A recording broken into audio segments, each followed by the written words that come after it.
Hi, I am Divya. Friends, हम अक्सर कहते हैं कि मन बड़ा बेचैन रहता है, इसमें कुछ भी इधर उधर की बातें आती रहती हैं। इसे कैसे शांत किया जाए? दोस्तों, ज़रा गौर से सोचिए। जब भी हम ऐसा कहते हैं कि मन को कैसे शांत किया जाए, तो इसका मतलब है कि हम ये मानते हैं कि हम और हमारा मन दोनों अलग अलग हैं।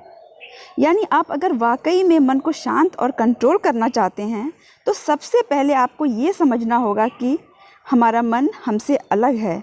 हम अपने मन से उसी तरह परेशान रहते हैं जैसे अपने 3-4 साल के छोटे बच्चे से। वो बच्चा हमारा ही है, पर हमसे अलग है और हम उसे शांत कर सकते हैं। दोस्तों, जब हम अपने छोटे से बच्चे की बात नहीं मानते तो वो जिद करने लगता है। जब वो जिद करने लगता है तो हम उसे समझाने की कोशिश करते हैं, मगर फिर भी अगर वो बात नहीं मानता तो फिर क्या करते हैं?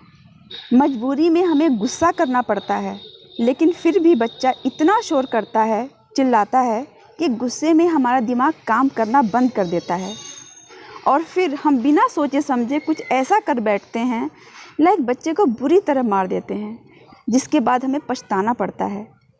ठीक उसी तरह हमारा मन भी एक ज़िद्दी बच्चे की तरह है। वो खुद कुछ नहीं कर सकता, आपके ज़रिए ही अपनी हर डिमांड पूरी करता है।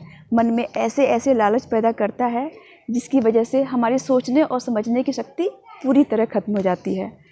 उसकी एक जिद पूरी करेंगे तो दूसरी जिद सामने रख देगा। तो फ्रेंड्स, बच्चे के केस में आप क्या करते हैं? कुछ देर बाद आप उसकी जिद को अनसुना कर देते हैं, उसकी बातों पर ध्यान ही नहीं देते। फिर क्या होता है? थोड़ी देर बाद वो खुद ब खुद थक कर चुप बैठ जाता है। मन को शांत करने का सबसे पहला स्टेप है मन की बेकार की बातों को अनसुना कर दें।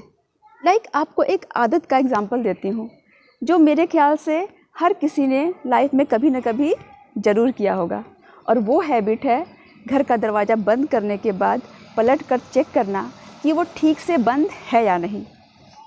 नॉर्मली ये काम हर वो शख्स करता है जो अलर्ट रहता हो या खुद को घर का जिम्मेदार मानता हो। लेकिन अगर घर से कुछ दूर जाने के बाद वापस आएँ या फिर ऑटो स्टैंड या बस स्टॉप से वापस आकर चेक करते हैं, तो समझो मामला गलत डायरेक्शन में जा रहा है। अब क्योंकि मन बार बार यही कह रहा है कि देख लो कहीं ताला खुला न रह गया हो, तो हम चोरी के डर से मन की बात मान लेते हैं। लेकिन हर 10 कदम पर मन अगर यही बात दोहराने लगे, तो इसका एक ही उपाय है कि उसकी बातों को अनसुना कर दें, ध्यान ही ना दें। थोड़ी देर बाद खुद ब खुद लॉक वाली बात हमारे मन में आएगी ही नहीं। स्टेप 2, फ्रेंड्स, मन को शांत करने के बाद दूसरा ज़रूरी स्टेप है मन को कंट्रोल करना, और उसके लिए हमें अपने मन को बिजी रखना होगा। कभी कभी मन की हरकतें, उसका शोर इतना ज़्यादा बढ़ जाता है कि हम उसे कितना भी अवॉइड करने की कोशिश करें, मगर कुछ खास फ़ायदा नहीं होता। ऐसे में क्या करें?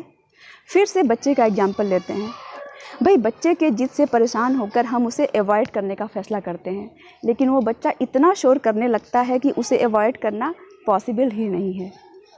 तब हम बच्चे को कोई खिलौना या फिर टीवी पर उसका फेवरेट कार्टून लगा देते हैं या उसे बाहर कहीं घुमाने ले जाते हैं, मतलब उसका मन डाइवर्ट करके कहीं और लगाने की कोशिश करते हैं। कुछ ऐसा ही हमें अपने मन के साथ भी करना होगा। आपने सुना भी होगा, खाली दिमाग शैतान का घर होता है। तो दिमाग को खाली ना बैठने दिया जाए, उसे किसी वैल्यूएबल या क्रिएटिव वर्क में लगा दें, या फिर किसी ऐसे काम में उलझा दिया जाए कि वो उसमें बिजी हो जाए। इस तरह धीरे धीरे मन शांत भी हो जाएगा और आपके वश में भी रहेगा। फ्रेंड्स, अगर आपको ये वीडियो पसंद आया हो तो वीडियो को लाइक करें और अपने विचार कमेंट बॉक्स में लिखें। Thanks for watching.